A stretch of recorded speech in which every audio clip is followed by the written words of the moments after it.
Okay, so Google just made the biggest change in search over the last 25 years. Everybody's talking about it. So, naturally, we have to talk about it naturally. And most marketing agencies still think SEO is about keywords and blogs. And this AI powered search is changing everything. So, I'm actually excited to talk with you about this because, we've been talking about it off and on, especially at the wedding and different things. But like from rankings to ads and how customers even discover businesses online. So it's raising questions. I'm hearing it from a lot of our agency partners that we're working with, and everybody's been emailing me back and forth like, hey, what is your and Zach's thoughts on this? Yada, yada, yada. So here it is, guys. We're answering that question. So if you've emailed me this, I'm sending you this video almost immediately.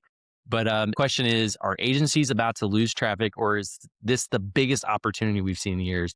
Welcome back, everybody. It's me, Ozzy, and Zach. together we've built multiple businesses, including Advertis, where we've helped over 400 marketing agencies scale smarter, grow faster, and escape the chaos that most agency owners get stuck in. In each episode, we break down real conversations that are happening in real time by agency owners like you. And these conversations around things like sales, operations, hiring, scaling, leadership, the wins, the failures, Google's changes in their AI in the last 25 years today.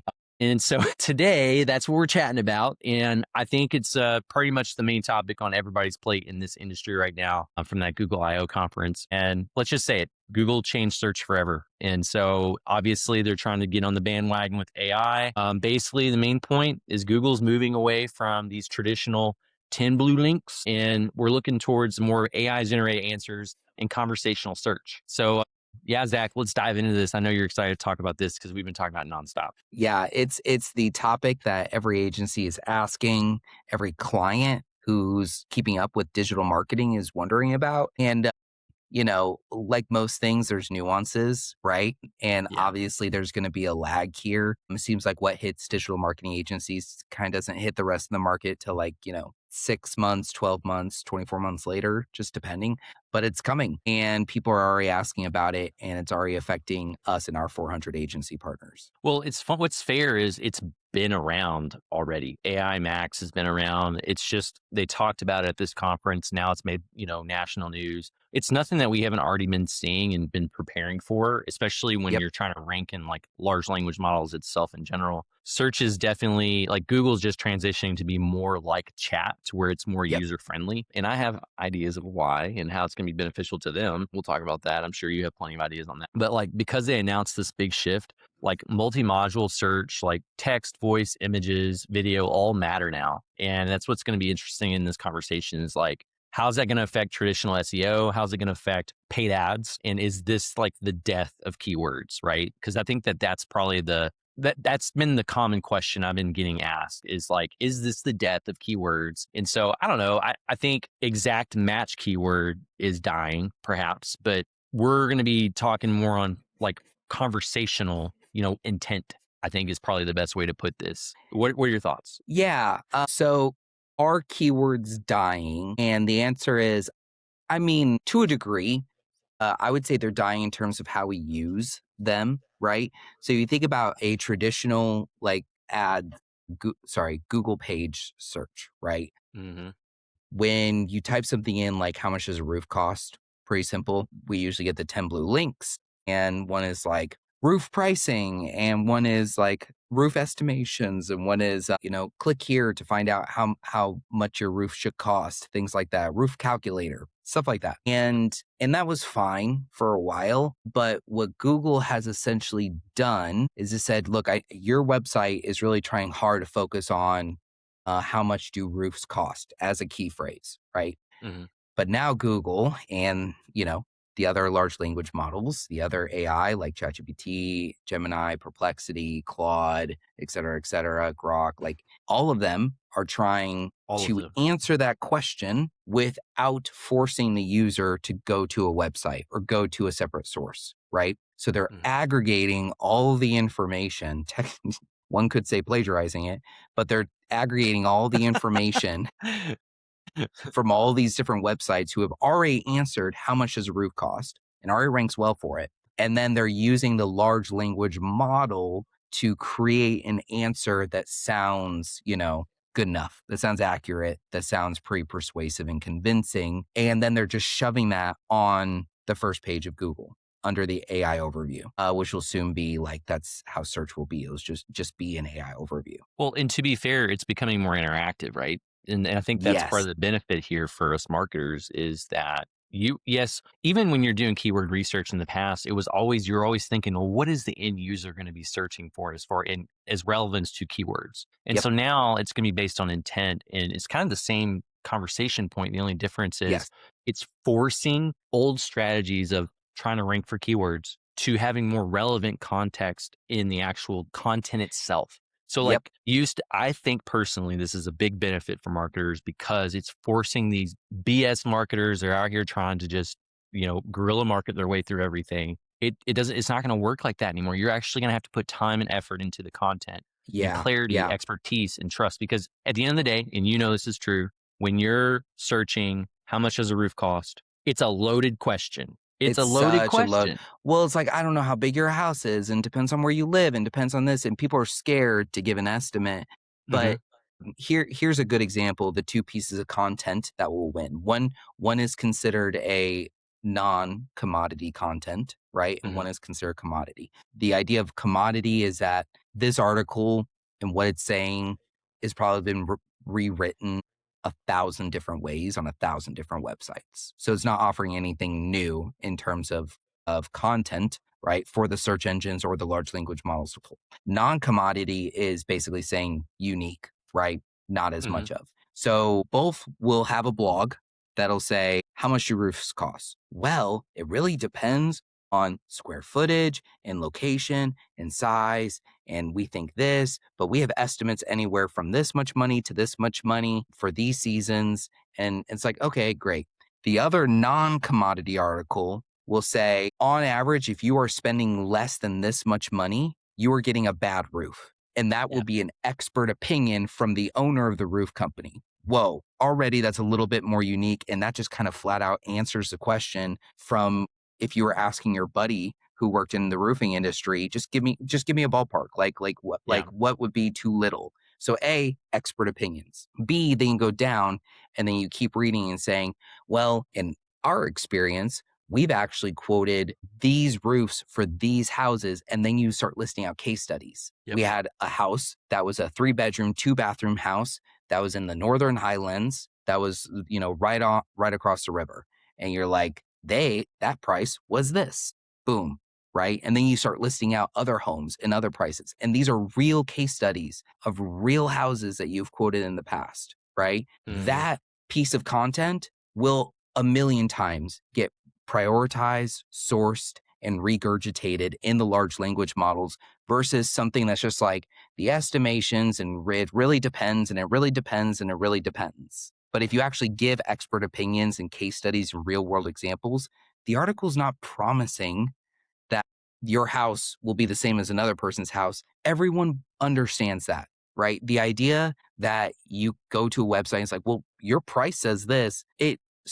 Like my price might say this, but doesn't absolutely mean it's going to be a 1-for-1 for your home, especially for something that's so custom quoted like Hmm. roofing, like lawn care, like any of the home services, right? For that matter. Yep. You know what I kind of love about this actually? The more that we talk about it, the more it makes me realize it's kind of going back to like the Mm, old school way of doing things. Like I remember a time when people were actually had a content writer, someone doing blog posts every single day yep, on, answering questions that were maybe frequently asked or things yep, like that. And now, people still do that, but they just use AI and it's just like throws this thing together. And it's like, this is actually forcing people to build a brand. And instead of yes. trying to like run your way through it, it's forcing quality over quantity. And I think Mm-hmm. that this is something that Google's strategizing. I like earlier you shared your screen and was kind of running through some of that. Yeah, I think that was kind of cool. You should do that again. I think just to, yeah, not, yeah. we don't want to make the whole thing a screen share, but we definitely, I think it's pretty important to show the Yes. relevance here. So this is a pretty simple search, right? Using the same example, how much does a roof cost? Real basic. Hmm. People on average will replace their roof once in their entire life, right? So they're That's the not going to hope have a whole anyways. lot of Hopefully, right? They're not With going to your luck have a this year, whole. you might have to replace all the rental Oh, properties. geez, don't even talk to me about it. Don't even talk to me about. I've been having lots of home renovation issues, guys. So that's on me though. But people ask this question, right? And you can already see the first thing right here is a Google AI overview. This is Google pulling content from this article, this article, this article, putting it into Gemini, its large language model, and then pumping out a response, giving estimations, right? Cost by house size, cost by material, key pricing factors. This is wonderful, right? All of this is great because these pieces of content are actually giving answers rather than Can I just just stop saying you for a it second? depends. Can I just stop Yes, you for a second and highlight the very obvious thing, guys? Pay attention. Look how much of this page the AI overview is taken up. Okay, massive. where are the sponsored ads, Zach? Oh my gosh, you have to scroll all the way past the first page or what the first view of this page looks like. In no way. They're the very next thing. Yes, the Google ads, regular Google search ads, where you bid on a keyword, right, is the very next thing. Then going past it, you get into forums, and then you get into the traditional 10 blue links, which is your Mhm. organic SEO, Your right? SEO. So the anatomy of a Google search is prioritizing giving the quickest answer to a user's question. That's Yep. all, guys. That's all Google's business model has ever been. That's all any of these search engines' business model has been. Ask me a question. I want to give you an answer as fast as possible. It used to be that it couldn't house all the data. So it just referred people out to these different websites. But now Google is only incentivized to keep people on their platform, to keep people on google.com. So Mhm. it's going to take an amalgamation of all these different sites and all of the different blogs, and it's only going to push and create a pretty close answer that is Yeah. going to satisfy the user. So if you, yeah, I would argue that if you are a company that makes it in that LLM, in that AI overview, it's very likely you're going to have a click through on those and it's yes, going to immediately establish trust right out the gate because it's yep, answering the main question that the end user is asking. And right. then it This just goes into a rabbit hole. Exactly. This is why it's called AEO, which is Hmm. answer engine optimization, right? Yep. Google is flopping between being a search engine. Here's a Rolodex of answers, pick one, to being an answer engine. I've looked through the Rolodexes of answers and I believe this is the one you're looking for, right? That's the difference here. So this answer engine optimization, AEO, is the goal is to try to be one of the sources of the LLM because at some point somebody will say, "Oh, 25K. Well, that's great. I just got an insurance payout of 30K. So I should be good. Oh, I'm going to click on one of these." And then they click on one of those and then boom, you're right there on the website and then that's how you get your lead. That is going to be the future of search. What's interesting, I was actually sharing this with another content agency just this past weekend at a wedding that you and I were in. And it was interesting because I was trying to share, I was like, this is like the best time if you're an agency owner that focuses on content creation and social media management, because that personal branding, all of these companies that are investing in the branding side and the personal branding, building brand awareness, you're going to benefit a lot from this transition. Especially creating videos that are conversational, right? Conversational content like a podcast, like a show Yep. like this. It helps you kind of rank in these large language models very specifically to the authority that you're building just through like video and through the branding itself. And so I think like I really love that. I think this is a great thing that Google's turning to, and it's just forcing people to get better with their content strategy overall. Personally, that's my 100%. personal, yeah. Yep. Yep. But there's also another opportunity here because I think everyone's focus is, oh my gosh, search engine optimization is dead.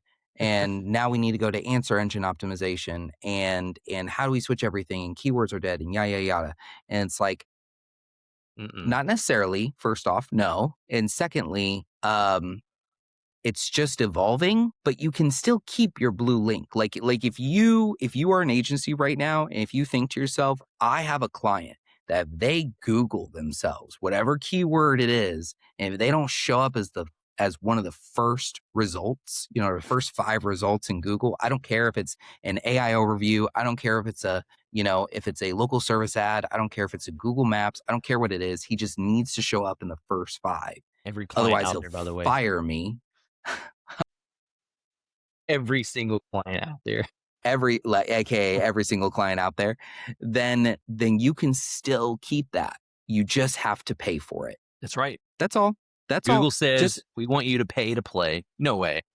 LOL. Surprise, surprise. Yes, you will be able to keep. See right there. How much does a roof cost? Look at that. First result that's not AI Yep. is a Google ad. Break it down.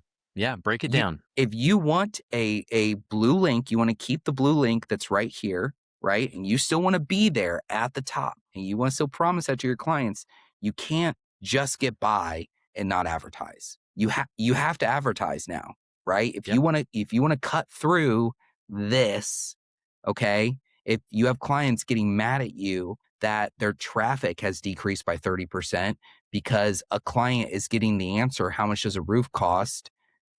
Right here, instead of clicking through into one of these, then it's like, okay, you can get your traffic back. You just have to pay for it. You know what, Zach? Run a Google search ad. This is a good example because, look, it used to be an ad with the copy would say, get your free estimate now. And now they're answering the actual question that's being typed in. It says, how much does a roof replacement cost in Louisville? Exactly. The ad copy. Yeah. The ad copy is actually answering it. And now, like you can push them to a non-commodity article or piece of content. You can push them to a landing page that has a roofing calculator on it, that has a funnel to push them to schedule an appointment, that wants them to like pick up the phone and actually call. Like you can do that, right? Like that's not bad. You just have to switch your methods, right? And if you've only been relying on these blue links here organically, then you're going to lose out. If you've only been relying on ads, you're going to lose out. Yep. You need to have an omni-channel approach. You need to be focusing on search engine optimization. You need to focus on answer engine optimization. You need to focus on Google ads. Why? Because then you can dominate this first page. That's always been the goal. Like if you can really push it back, what has the goal been? When a user goes to google.com and types in the crap that I offer, I want them to know that I sell it. And if you can do that, if you can show up here as a source, you can show up here as an ad, you can show up here as an organic post, you can show up here as a social post, then guess what? You are 10 times more likely to actually win the business. Yep. Because you dominated the first page of Google. This is what I would kind of finalize this on with the paid ad side. They're not dying, but targeting and strategy are definitely evolving. And I think if you really look at this, broader targeting may become more effective. Ad creative and messaging are going to matter a ton. So the copy, and then the agencies, agency owner, you're really going to have a deeper understanding of your customer psychology. So like the who their audience actually is, the questions they're actually asking, that relevance to that content that they're wanting to consume around what they need. Well, let's talk about why targeting and just targeting based keywords isn't going to be the only strategy anymore, and there's going to be like more of a general. Because now that I've typed in how much does a roof cost in Google, right? Google is going to start rolling out audiences kind of like Meta or TikTok, like the other social platforms, where it's going to say, oh, look at that. Zachary Conover, he's interested in how much roofs cost. No, I'm going to drop him into I'm not, but I'm going to drop him into an audience. And then that's going to be an awareness top of funnel audience, because so many people have been so focused on like the bottom of funnel leads, like sometimes we'll have agency partners or clients come and they'll be like, oh my gosh, why does it cost so much for a lead nowadays? And it's like, well, because you and everyone else are bidding for the exact same ready to buy lead. But there's all this other revenue just waiting in mid funnel and top of funnel that you haven't nurtured, that you haven't touched, that you haven't even been a part of, because you're just expecting them to just buy right out the gate. Trying to get them to This is convert right again, away. Yep. right. And this is again where AEO, answer engine optimization, ranking the LLMs, and SEO come in, where you can be more top of funnel, you can be more mid funnel, and waiting for that right time when that person is ready to buy. Precisely. Well, what I really love what you're saying is, and I will literally, I stand on this. I will die on this hill. Omni-channel marketing. You have Yep. to. In this is just another example of why that's important, because even Google is going to be, you're going to be working top of funnel in Google now. And Yep. you know, the best thing that your audience can do is, Google search these questions and then get your ads or get your content through AEO. And then they also see you on Meta, and they also see you on, TikTok, and they're like, oh my gosh, I really need a roof. And this roofing company is everywhere. I really like this brand, Yep. this personality, even though they don't know that's subconscious, right? Because who cares? It's a roof. But it works. It's marketing. It's nothing. It's traditional, right? Like, we got to touch our prospects, our audience, 8 to 12 times before they make a purchase. And so I think, kind of wrapping up here, what are your, like, if we're to dial in what agencies should be doing right now, is, I think, if I were to kind of like bullet point here, really get in line with conversational content. So start creating conversational content with your customers, start investing in that awareness, focusing on answering those questions from the customers, those deep questions, those FAQs, those deep FAQs, aka getting to know your audience more, build authority through that content. So that's that awareness. Invest in the personal brands, use these tools and AI for the internal side of things, speed and efficiency. And then that helps improve structured data and schema, right? Then from there, I think one of the major things, for my personal opinion, and Zach, you might add to this, is there needs to be content ecosystems. Like, instead of isolated like blogs, there needs to be like an ecosystem of content being created for a brand. So it's just that way they can have an omni-channel presence. They can leverage that content like we do. From this show, we actually leverage this content across our ads, across LinkedIn, Meta, TikTok. It works. And Yep. and that's what you're going to have to do as an agency owner now. And the agencies that adopt early are going to win. Yep. They're going to win. So what are your thoughts on that, Zach? Yeah, I think that's accurate. I think people need to get off the couch and not be camera shy. And that means that you're going to have interviews. You're going to have to give expert opinions. You're going to have to be honest about your pricing. You're going to have to put stuff about your business, and you're going to think to yourself in the back of your brain, whether you're the agency or the client, you're going to think, well, I don't want them to know our pricing. Well, I don't want somebody to steal it. I don't want somebody to steal, like when my team is like, buddy, you Those and days what are you gone. offer is not special anymore. Sorry, it's not special anymore. There are a million HVAC companies. There are a million kitchen remodeling companies. There are a million agencies out there. You need to share and be as transparent as you possibly can upfront on your website, on your socials, on your blogs. You need to share what you have and what you can do. You can gate it, sure, maybe, but like, you need to give these expert opinions, and you need to throw in, right? And if you don't, then you're just going to be left behind by those who do, right? Which is fine. Yeah. Just know that that's the risk. It's like, look, bro, we're in the age of information times 20 now. Okay. At least it's like the 3.0 now. Like, you can't hide anything anymore. Okay, guys. Like, I don't know about all this Right. stuff. Yeah. You're not hiding anything. How many times I've heard an agency say, well, we have a proprietary Google Ads setup process. No, you don't. LOL. You fill out the same headlines and the same descriptions and the same targeting that anyone else does. Oh, well, we have a proprietary dashboard. No, you don't. You just white label something, probably agency dashboard, or Or you agency just go high analytics. level. Or you white label, go high level for a CRM. Like, come on, So funny. guys. We're so past this. All right. Look, every major shift in marketing creates winners or losers. Okay. This is my close. Okay. The agencies that cling to outdated SEO, those tactics, the generic content, are probably going to struggle. Okay. But the agencies that embrace AI, build authority, and create meaningful content, truly understand their audience, they're going to dominate this next era. I think it's basically, this is not the death of agencies, just so everyone knows. This is the evolution of them. So to Zach's point, get off the couch, start making those pivotal changes in your agency now, because 24 months from now, you start doing what you need to start investing in that content, et cetera, then you're going to shine. And guess what? If if that's boring to you, you should probably go listen to our last episode and probably sell your agency by this point. So, but that's, I think, if kind of wrapping up, I think, that's just the industry that we live in, guys. And ultimately, we're being called to innovate. We're being called to evolve. And, that's why you're here. Watching this, if you made it this far through this episode, is because you're wanting to learn how you can, grow your agency. You're wanting to learn how you can scale your agency, and you're wanting to keep pushing in this industry. So good for you for that. One, I know it's hard. Mhm. We know, but we're here to support you. So, by all means, tell us any content ideas that you have, anything you want to see from us. We're seeing these trends come down. This is nothing new, but we're excited to answer questions that you guys might have. Feel free to send me an email at Ozzy at advertis.com directly. I will answer your question, and drop some comments below. But otherwise, thanks for being here, and we hope that this video served you well. See you guys.